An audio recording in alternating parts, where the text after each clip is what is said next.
Hello friends, I am here today to start a series reading vlog. It's been a while since I've done one, but hopefully we're going to get back into doing these.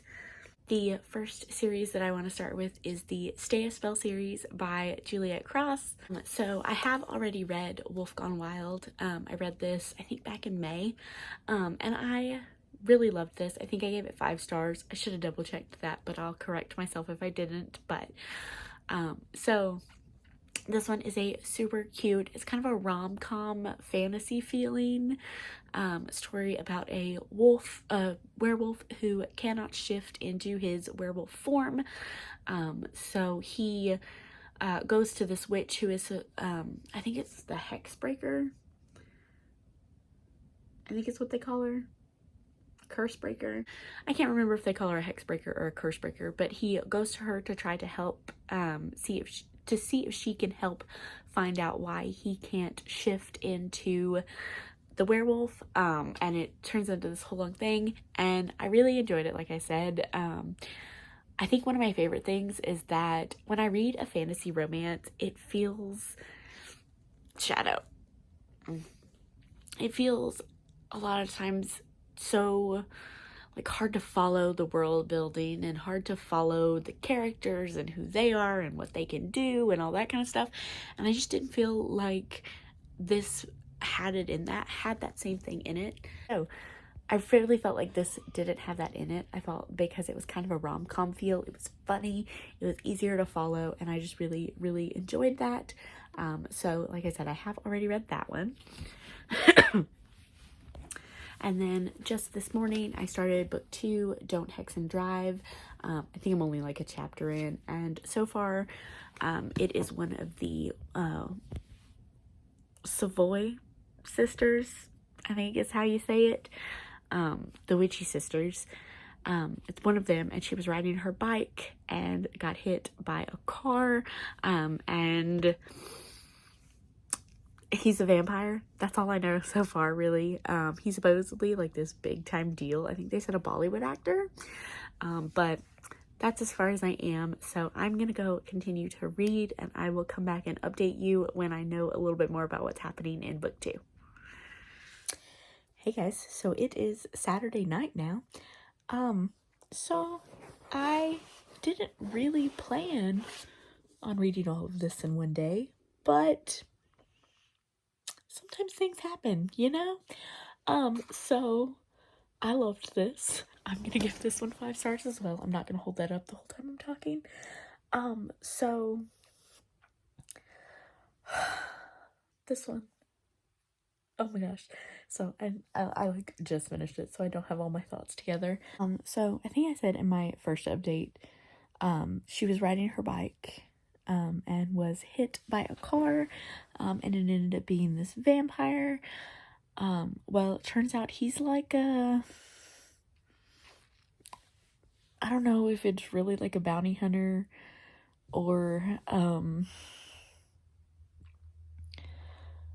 don't know what the word is. And the vampires need stuff or people found, they call him, and he like tracks it down. It's got a name and I don't know how to say it. It starts with an S. Yeah, but he comes to New Orleans to help in the search for these girls who are being taken, and the like vampire king, I don't know if that's his actual title, I don't think it really is, but he believes it's this other group of vampires. So I'm gonna butcher his name. Devra? Call him Dev.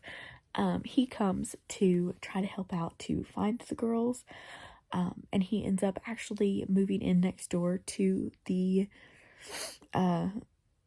Savoy sisters and hits Isadora with his car, and then they are really drawn to each other, and she finds out why he's in New Orleans and really wants to help, but they're still like, they have this connection, and it was super sweet because he really wanted to like protect her, but also really knew that she needed to be involved in the search for the girls, and I thought it was super sweet. I thought they had a good balance of that, of him protecting her, but also including her in the the like conflict of the story.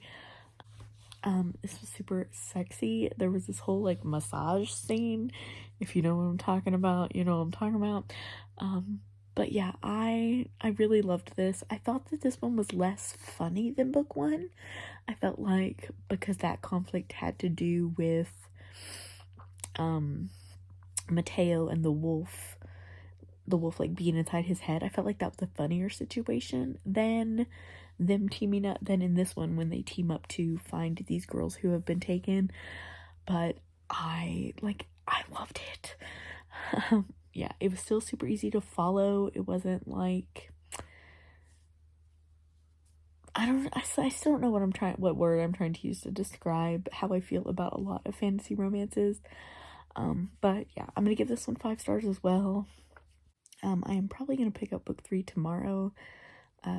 I do unfortunately have to actually do things tomorrow, so but I'm gonna try to get as far as I can in book 3, which is,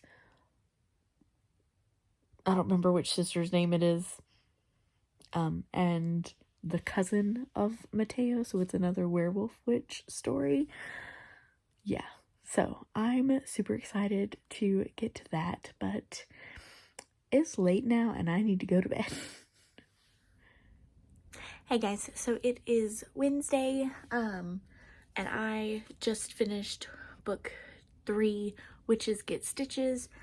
I tried reading this on Sunday. I don't know if it was me or the book, but I just couldn't seem to focus on it, and so I put the physical book down on Sunday and downloaded the ebook to KU, and I think that worked a lot better for me reading it throughout the week, because if I had downtime at work, I could just bring it up real fast and read a couple of chapters.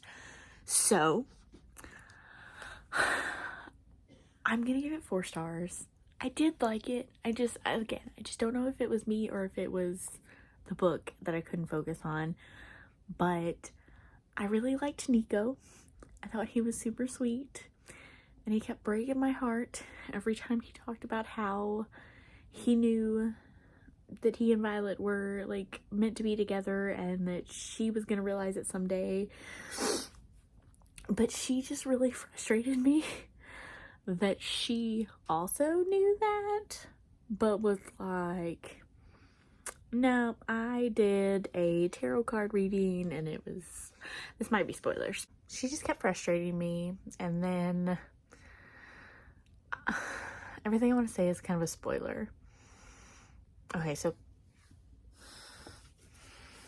spoiler alert until I'm done holding the book up.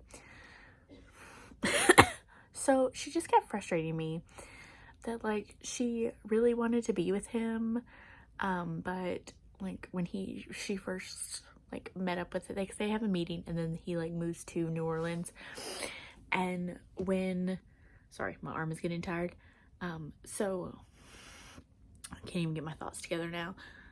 So when he moves to New Orleans, she does a tarot card reading and it says that they won't be like a good match. So she like doesn't even try anything, and I'm just like,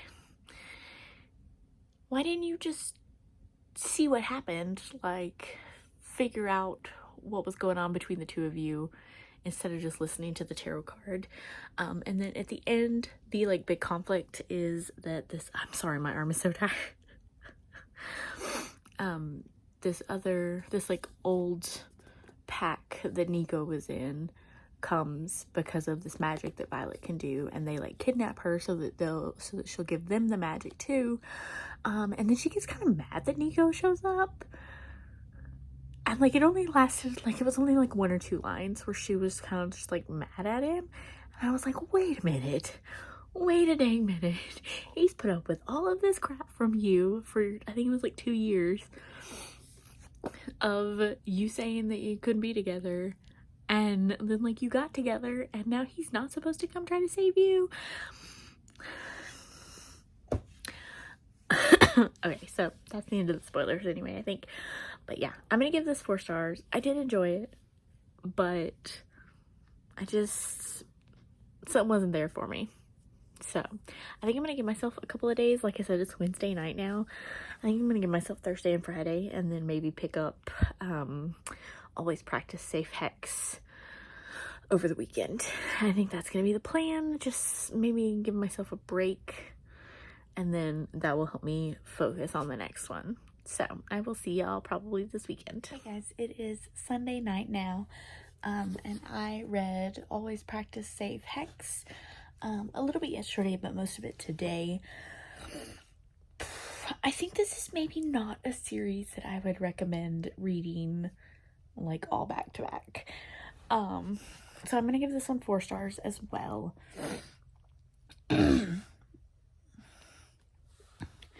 So this one is Livy and Gareth, and Livy is a witch, Gareth is a Grimm. I did enjoy kind of learning more about the Grimms within this world from Juliet Cross.